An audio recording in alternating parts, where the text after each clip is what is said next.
You crack open your world. Born from an egg guarded fiercely by a Golduck, your mother. But wait, you're a water-type Pokemon.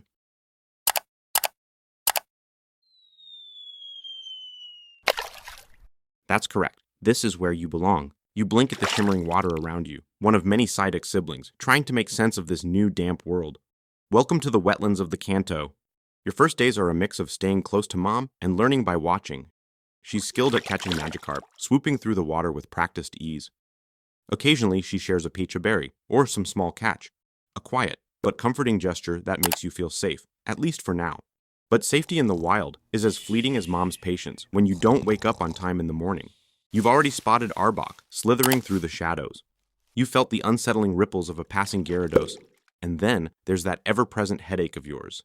You don't get why it's there, but it's pounding, like a drum, every time you try to process why this life feels so overwhelming. 2 months pass, and you're on your own. Mom's gone. Your siblings are either eaten or missing, and it's just you versus the wild.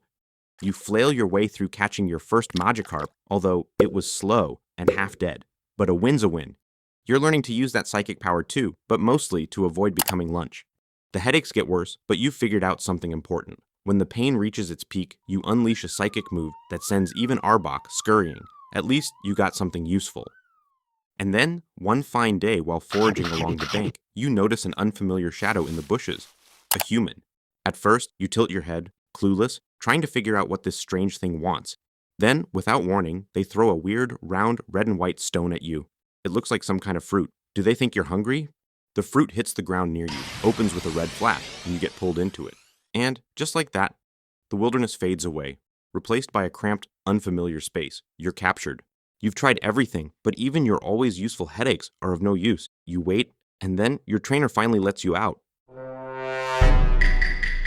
For a gym battle, you feel freedom, except, not really. You're up against a Geodude, and your water gun attack is more of a water squirt. One rock throw, and you're down for the day. You're dragged to the Pokemon Center, where they heal you up. But the headaches? They're still there. And the stress is through the roof. Battles, you realize, are a mix of pain, humiliation, and the occasional fleeting moment of glory. Weeks turn into months, and something strange starts happening. You're getting better. Your water gun packs a real punch now. And those relentless headaches at least unleash some serious psychic power when they hit their peak. And then, it happens. Mid-battle, against a formidable opponent, light engulfs you. You evolve into Golduck. Your trainer cheers, and for a while, life feels pretty good. You're winning battles, earning badges, and soaking up the glory. But glory is fleeting. Time goes by.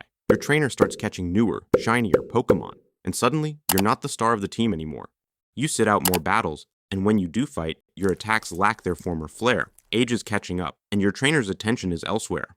As the days turn into weeks, the pattern becomes clear. You start to wonder what comes next. For Pokemon like you, the ones who've given their all, but no longer fit the team.